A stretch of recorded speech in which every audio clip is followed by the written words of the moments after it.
दर्शकों नमस्कार। Desk news में आपका स्वागत है। प्रस्तुत हैं आज के मुख्य समाचार।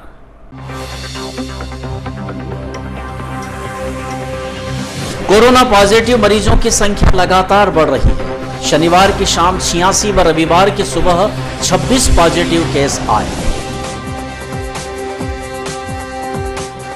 कलेक्टर गौतम सिंह ने पत्रकार वार्ता आमंत्रित कर कहा, कोरोना के बढ़ते मरीजों की संख्या से चिंतित ना हो, वायरस कमजोर है, कोई भी मरीज गंभीर नहीं। कांग्रेस जनों ने राष्ट्रपिता महात्मा गांधी की पुण्यतिथि पर उनकी प्रतिमा पर माल्यार्पण कर श्रद्धांजलि दी।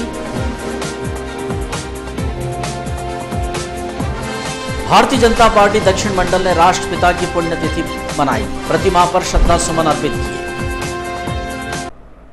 अब समाचार विस्तार के साथ। कोरोना पॉजिटिव मरीजों की संख्या लगातार बढ़ रही है। शनिवार की शाम 86 पॉजिटिव मरीजों की रिपोर्ट आई तो रविवार की सुबह 26 और पॉजिटिव मरीज बढ़ गए। कोरोना पॉजिटिव मरीजों की संख्या में लगातार इजाफा हो रहा है। रविवार 30 जनवरी की सुबह 9 बजे स्वास्थ्य विभाग द्वारा जो कोरोना बुलेटिन जारी किया गया है उसमें 26 और पॉजिटिव मरीज आए हैं, जबकि सैंपल रिपोर्ट कुल 526 प्राप्त हुई है, यानी 526 में से 26 पॉजिटिव हैं। तो अब जो कोरोना का ताज़ा आंकड़ा है वो इस प्रकार है कि अब तक तीसरी लहर में कुल पॉजिटिव संख्या 322 है और वर्तमान में कुल एक्टिव कोविड प्रकरण 182 है। शनिवार की शाम जो कोरोना रिपोर्ट स्वास्थ्य विभाग द्वारा जारी की गई उसमें 86 पॉजिटिव मरीज एक साथ आए, जो कि अब तक की सबसे अधिक संख्या थी। जबकि शनिवार की सुबह 9 बजे जो कोरोना की जानकारी स्वास्थ्य विभाग द्वारा जारी की गई उसमें 12 पॉजिटिव थे, यानी 12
कोरोना के बढ़ते मरीजों की संख्या से कोई भयभीत ना हो, वायरस कमजोर है, कोई भी मरीज गंभीर नहीं है।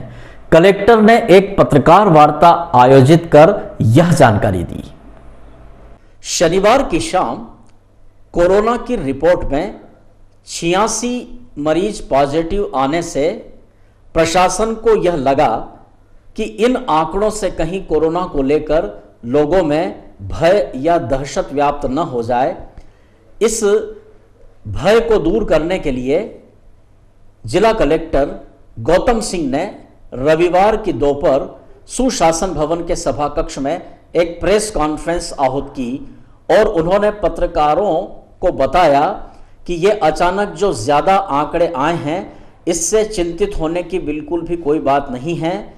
हॉस्पिटलाइज्ड कोई भी मरीज नहीं हो रहे हैं, ज्यादातर लोगों का घर में ही इलाज हो रहा है।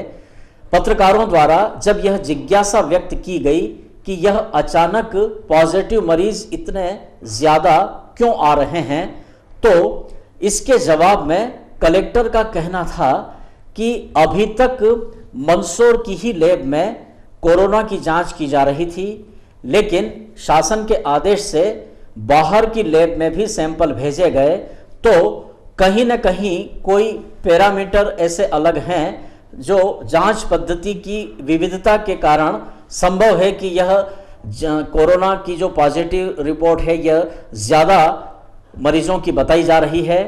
यह सही है कि मंदसौर लैब में आंकड़े कम आ रहे थे और बाहर की लैब में यह अचानक आंकड़े बढ़े हैं, लेकिन इसे कतई विस्फोटक स्थिति नहीं माना जा सकता, क्योंकि पैरामीटर की विविधता इसमें हो सकती है।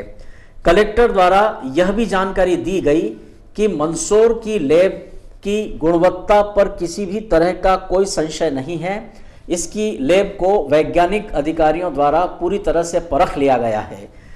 पत्रकार वार्ता में मौजूद स्वास्थ्य विभाग के वैज्ञानिक अधिकारी डॉक्टर शशांक भट्ट ने भी बताया कि जिला चिकित्सालय में जो जांच पद्धति है और जो मशीनें हैं वे पूरी तरह से सही हैं।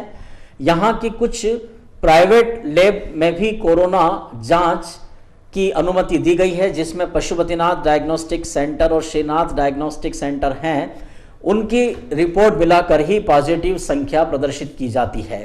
उन्होंने कहा कि बाहर की लैब में बढ़ी हुई संख्या यह तकनीकी कारण हो सकता है, लेकिन कहीं से कहीं तक इसमें चिंतित होने वाली बात नहीं है। पत्रकार वार्ता में मौजूद civil surgeon CMHO doctor Rathore ने बताया कि जांच प्रक्रिया जो यहां चल रही है वह अपने आप में पूरी तरह से सही है और इस पर कोई संशय करना उचित नहीं। Civil surgeon doctor DK Sharma ने बताया कि अभी तक तीसरी लहर में 25 मरीजों को ही अस्पताल में भर्ती किया गया, लेकिन वे भी जल्द ही ठीक हो गए, उन्हें डिस्चार्ज कर दिया गया। किसी को भी फेफड़ों में कोई इन्फेक्शन के लक्षण नहीं थे। आज की स्थिति में अस्पताल में कोई भी मरीज भर्ती कोरोना पॉजिटिव नहीं है। यह कवरेज किया हमारे संवाददाता शंभू सेन राठौर ने और इस बारे में कलेक्टर श्री सिंह से और बात भी की गई। मैं आम जनता को ये आश्वस्त करना चाह रहा हूं कि इस बार जो कोविड पॉजिटिव केसेस आ रहे हैं, हमारे बहुत सारे साथी अधिकारी भी पॉजिटिव आए और जैसे डेल्टा वेरिएंट को लेके बहुत सारे इश्यूज थे, मरीजों की तबीयत ज़्यादा खराब होती थी, हॉस्पिटलाइजेशन की ज़रूरत पड़ती थी। इस बार ऐसा एक भी केस मंदसौर जिले में नहीं है और होम आइसोलेशन में जो हमारी मेडिकल जो किट है और काउंसलिंग से ही सभी ठीक हो जा रहे हैं। तो केसेस अगर बढ़ते भी हैं निकट भविष्य में तो किसी को चिंता करने की बात नहीं है और जो पूरा प्रशासनिक अमला है, जो स्वास्थ्य का अमला है, इस बात की बहुत कठोर निगरानी कर रहा है कि अगर किसी भी कोविड पॉजिटिव के पैरामीटर्स नीचे की तरफ आते हैं तो हम उनको तुरंत हॉस्पिटल लाएंगे और जो बेस्ट ट्रीटमेंट हो सकता है वो सब कुछ करेंगे। लेकिन अभी तक ऐसी नौबत आई नहीं है, तो इसलिए नंबर ऑफ पॉजिटिव बढ़ना जो है वो बहुत चिंता का विषय नहीं है। लोग कोविड अप्रोप्रिएट बिहेवियर करें, मास्क लगाएं, थोड़ा सा एक दूसरे से दूरी बना के रखें, बार बार हाथ धोएं, सैनिटाइज करें खुद को, बस इतनी अपील है। इतना करते रहें, सब कुछ ये तीसरा लहर भी बहुत अच्छे से निकल जाएगा, किसी को ज़्यादा दिक्कत होगी नहीं। हाँ, ये एजिलिटी लैब शासन के निर्देशानुसार वहाँ सैंपल्स भेजे गए थे जिसमें एकदम से बहुत ज़्यादा केसेस आए हैं। मैंने वही शेयर किया आज आप लोगों के साथ कि वो जो हमारे जो RT-PCR लैब के साइंटिस्ट हैं वो मैनुअली जो है सेपरेशन करके और उसके बाद कर रहे थे और वहाँ ऑटोमेटिक मशीन से हो रहा है। संभवतः जो जांच की पद्धति है उसमें अंतर होने की वजह से जांच के रिपोर्ट्स में अंतर है। कांग्रेस जनों ने राष्ट्रपिता महात्मा गांधी की पुण्यतिथि पर उनकी प्रतिमा पर माल्यार्पण कर उन्हें श्रद्धांजलि दी। आज 30 जनवरी महात्मा गांधी की पुण्यतिथि है। आज ही के दिन 30 जनवरी 1948 के दिन महात्मा गांधी की गोली मारकर हत्या कर दी गई थी। उनकी पुण्यतिथि के अवसर पर कांग्रेस जनों ने गांधी चौराहा पर उनकी प्रतिमा पर माल्यार्पण कर राष्ट्रपिता का स्मरण किया।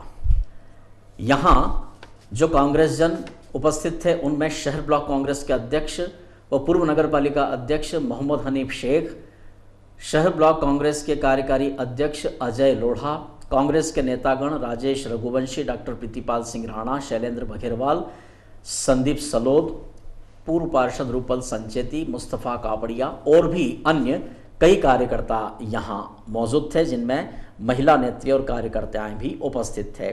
सभी कांग्रेस जनों ने बापू की प्रतिमा पर माल्यार्पण किया, श्रद्धा सुमन अर्पित किए और 2 मिनट मौन रहकर सभी ने श्रद्धांजलि भी दी। कवरेज किया है संवाददाता रमेश चौहान ने और शहर ब्लॉक कांग्रेस अध्यक्ष शेख से चर्चा भी की है।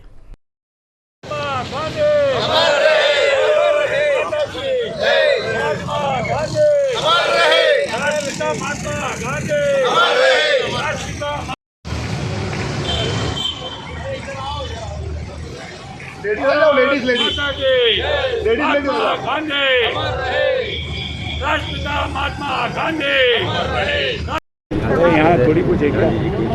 आज पूरा देश राष्ट्रपिता महात्मा गांधी का बलिदान दिवस मना रहा है और इस अवसर पर पूरे देश प्रदेश के साथ सभी कांग्रेस जन गांधी जी के विचारों से ओतप्रोत गांधी जी का जो बलिदान दिवस है अहिंसा के रूप में मनाने का प्रयास कर रहा है। और उसी परिप्रेक्ष्य में आज जिला कांग्रेस में गांधी चौराहे पर सभी कांग्रेस जनों ने उनकी प्रतिमा पर माल्यार्पण करा। आपने देखा कि जिस तरह से देश में गांधी जी और 2 विचारधारा को लाने का प्रयास कर रहा है, गोडसे की विचारधारा। लगातार आप देखें देश के मंत्री और देश के प्रधानमंत्री इस पर मौन और चुप्पी साधे पड़े हैं। जब एक प्रदेश का मंत्री कहता है कि फर्जी राष्ट्रपिता महात्मा गांधी के बारे में बोला और उसके बाद भी प्रदेश का मुखिया शिवराज सिंह चौहान कुछ भी एक शब्द बोलने को तैयार नहीं है। जिस तरह से आप लगातार देख रहे हैं कि राष्ट्रपिता महात्मा गांधी के विचारों को पीछे कर गोडसे की विचारधारा को आगे बढ़ाया जा रहा है। मैं सभी से आह्वान करता हूं कि जो राष्ट्रपिता महात्मा गांधी का अपमान और लगातार कोई व्यक्ति नहीं सहन कर सकता और आपको और हमको सबको मिलकर इस विचारधारा से लड़ना है। जय हिंद, जय भारत। भारतीय जनता पार्टी दक्षिण मंडल ने राष्ट्रपिता महात्मा गांधी की पुण्यतिथि मनाई, उनकी प्रतिमा पर श्रद्धा सुमन अर्पित किए। भारतीय जनता पार्टी दक्षिण मंडल द्वारा महात्मा गांधी की प्रतिमा पर उनकी पुण्यतिथि पर माल्यार्पण करते हुए उन्हें श्रद्धांजलि दी गई। इस अवसर पर यहां विधायक यशपाल सिंह सिसोदिया, दक्षिण मंडल भाजपा के अध्यक्ष अजय आसेरी, भारतीय जनता पार्टी के प्रदेश कार्य समिति के सदस्य अनिल कियावत, भाजपा नेता विनय दुबेला, रानू भावसार, अजीजुल्ला खान खालिद और अन्य भी कई नेता और कार्यकर्ता यहां बड़ी संख्या में मौजूद थे। सभी ने बापू को श्रद्धांजलि देते हुए उनका स्मरण किया और उन्हें राष्ट्र का नेता निरूपित किया। कवरेज किया है हमारी संवाददाता टीम शंभू सेन राठौर और रमेश चौहान ने। इस बारे में विधायक श्री सिसोदिया से चर्चा की गई। जब तक सूरज चांद रहेगा गांधी जी का नाम रहेगा, जब तक सूरज चांद रहेगा गांधी जी का नाम रहेगा। महात्मा गांधी अमर रहे, अमर रहे, अमर रहे। महात्मा गांधी राष्ट्र की वह शख्सियत थी जिन्होंने आज़ादी के आंदोलन में अपनी महती भूमिका निभाई और जो गोरे अंग्रेज थे उनसे जिस प्रकार से उन्होंने संघर्ष किया, उनकी पूरी यात्रा, पूरा जीवन संघर्ष में रहा है। और आज चूंकि 75वां आज़ादी का अमृत महोत्सव प्रधानमंत्री नरेंद्र मोदी जी के नेतृत्व और निर्देश में पूरे देश भर में मनाया जा रहा है, तो हमारी श्रद्धा और अधिक गांधी जी के प्रति इसलिए भी बढ़ जाती है कि जिस महापुरुष को इस देश में राष्ट्रपिता के नाम से, बापू के नाम से जाना जाता है और उनको लेकर के अगर भारतीय जनता पार्टी के संगठनात्मक एजेंडे में अगर जो हमारे पदाधिकारी हैं, हमारे कार्यकर्ता हैं, हमारे जनप्रतिनिधि हैं, अगर उन सबको इस बात को लेकर के प्रेरणा प्राप्त होती है, निर्देश प्राप्त होते हैं, आग्रह भी होता है कि राष्ट्रपिता महात्मा गांधी के श्री चरणों में जाकर के हम शीश झुकाएं, आदमकद प्रतिमाओं पर जाकर के माल्यार्पण करें। और चूंकि प्रधानमंत्री नरेंद्र मोदी जी ने तो वो काम किया है राष्ट्रपिता महात्मा गांधी को स्मृत करते हुए, जो शायद आज़ाद हिंदुस्तान में पहले कभी नहीं हुआ। ये जो स्वच्छता अभियान है किसका था? अगर राष्ट्रपिता महात्मा गांधी ने इसको स्वीकारोक्ति प्रदान करी है, स्वदेशी किसका था? अगर राष्ट्रपिता महात्मा गांधी ने उसकी कल्पना की थी तो मोदी जी ने आगे बढ़ाने का काम किया। राष्ट्रपिता महात्मा गांधी के वे 5 तत्व, वे 5 पंचशील जिनको लेकर के 55 वर्षों में कभी स्मरण नहीं किया, लेकिन महात्मा गांधी जी के सिद्धांतों को, उनकी रीति को, उनको नीति को आगे बढ़ाने का काम यदि किसी ने किया है तो देश के यशस्वी प्रधानमंत्री श्री नरेंद्र मोदी जी ने किया है। मैं भारतीय जनता पार्टी के आज के इस कार्यक्रम की आयोजना का मुझे निमंत्रण मंडल के अध्यक्ष भाई अजय आसेरी जी के द्वारा मिला। पूरे पदाधिकारी कार्यकर्ता मंडल के दक्षिण के सब यहाँ है, मैं उन सबको धन्यवाद देना चाहता हूँ। और हो सकता है प्रधानमंत्री नरेंद्र मोदी जी अभी जब 11:30 बजे मन की बात करेंगे तो आज चूँकि 30 जनवरी है, राष्ट्रपिता महात्मा गांधी की पुण्यतिथि है, तो निश्चित रूप से प्रधानमंत्री नरेंद्र मोदी जी इस महान शख्सियत के बारे में अपने विचारोक्ति प्रदान करें।